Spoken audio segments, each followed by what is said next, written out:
గత 10 సంవత్సరాలలో double bedroom ఇల్లు ఇస్తా అన్నాడు 2014 ఎన్నికల కంటే ముందు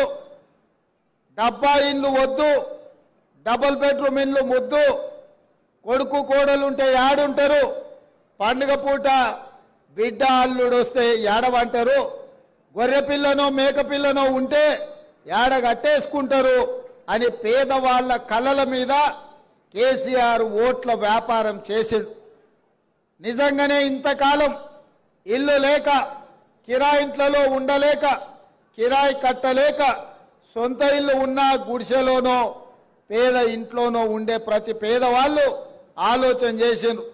అయ్యో కేసీఆర్ సార్ ఏదో చెప్తున్నాడు నిజంగానే మనకి ఇల్లు ఇస్తే పండుగ పూట కొడుకు కోడలు కానీ బిడ్డ అల్లుడితోని సంతోషంగా గడపొచ్చని ఒక్కసారి కాదు చెప్పిన కథనే మళ్ళా